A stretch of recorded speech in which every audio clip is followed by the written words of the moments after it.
राधे राधे दोस्तों, आज हम आपको जाटों की कहानियां सुनाएंगे। खबजू की 13वीं। किसी गांव में खबजू नाम का एक किसान रहता था।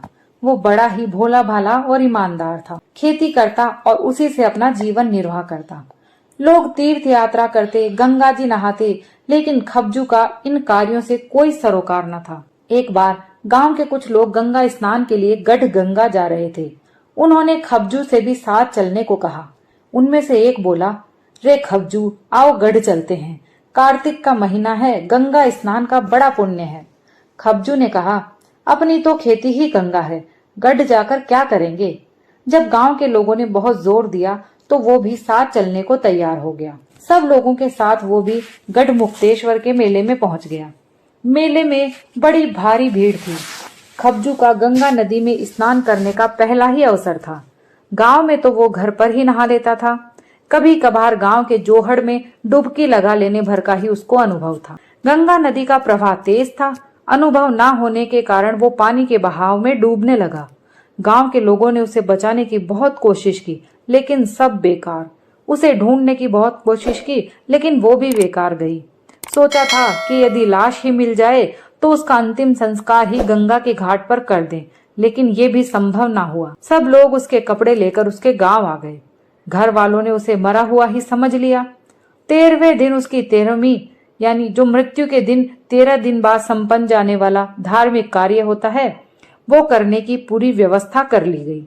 अब तो उसे मरा हुआ ही समझा। तो उधर जो खबजू गंगा के प्रवाह में तो बह गया, लेकिन डूबा नहीं। गांव के जोहड़ में उसे तैरने का अभ्यास था। उसने थोड़ा होश आने पर तैरने का प्रयास किया। पानी का प्रवाह भी मंदा पड़ गया था।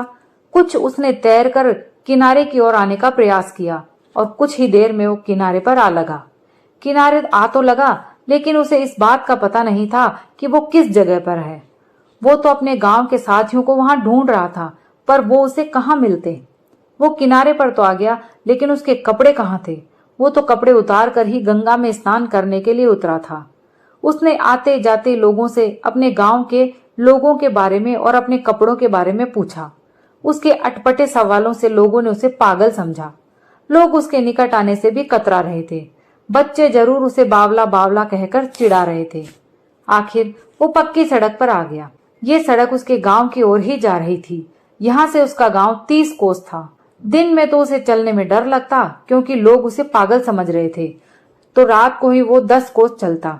इस तरह 3-4 दिन में वो अपने गांव पहुंचा। स्वाभिमानी होने के कारण वो ना तो किसी से खाने पीने के लिए कुछ मांग सका और ना ही कपड़े मांग सका। इन 3-4 दिनों में ही वो पागल से सा अनुभव करने लग गया। कसर रह गई थी तो बस मांगने की। ये कसर भी यदि पूरी हो गई होती तो शायद उसकी समस्याओं का अंत ही आ जाता। गांव पहुंचते पहुंचते उसे रात हो गई। उसने सोचा कि यदि वो गांव में दिन में पहुंचता तो शायद गांव के लोग भी उसे पागल ही समझते। उसे भरोसा था कि घर के लोग तो उसका स्वागत करेंगे, उसे पागलपन से तो छुटकारा मिलेगा। उसे क्या पता था कि इससे भी बड़ी मुसीबत उसके लिए आने वाली है। तब तक उसकी डूब कर मरने की खबर संबंधियों तक पहुंच चुकी थी। वे मातम पुरसी के लिए उसके घर आने शुरू हो गए थे। उस दिन भी 2-4 रिश्तेदार उसके घर आए थे। रात को उसने दरवाजा खटखटाया। घर के लोग और आए हुए अतिथि अनुमान भी नहीं लगा पाए कि रात के समय कौन आ सकता है। उन्होंने अंदर से ही पूछा, कौन है? आवाज आई, दरवाजा खोलो, मैं खबजू हूं। खबजू का नाम सुनते ही सब सन्न रह गए। खबजू तो मर गया। ये खबजू नहीं, ये खबजू का भूत है। जब उसने 3-4 बार दरवाजा खटखटाया तो दरवाजा खोलना ही पड़ा। सामने देखा तो एक कृषिकाय व्यक्ति नंग धड़ंग खड़ा है। 3-4 दिन खाए पिए हो गए और ऊपर से कपड़े भी नहीं। ऐसी स्थिति में रात के समय उसे भूत समझ लेना स्वाभाविक ही था। अब तक तो बाहर वाले उसे पागल ही समझ रहे थे, घर वाले तो उसे भूत ही समझ बैठे। कहाँ तो वो विक्षिप्त से पिंड छुड़ाने के लिए अपने घर पहुंचा था, कहाँ उसे घर में ही भूत ने आ घेरा। 3-4 दिन से भूखे को खाने पीने को तो कुछ मिला नहीं, उल्टे घर वालों ने उसे भूत समझकर रस्सियों से जकड़ दिया।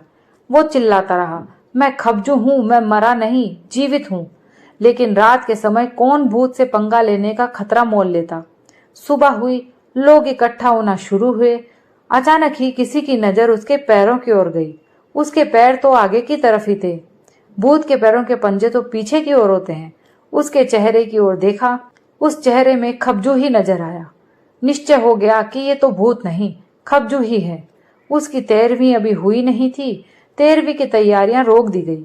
दोस्तों, आज की कहानी यहीं समाप्त होती है। अगर आपको पसंद आई हो तो लाइक शेयर कीजिए और अगर आप मेरे चैनल पर नए हैं तो प्लीज मेरे चैनल को सब्सक्राइब कर लीजिए।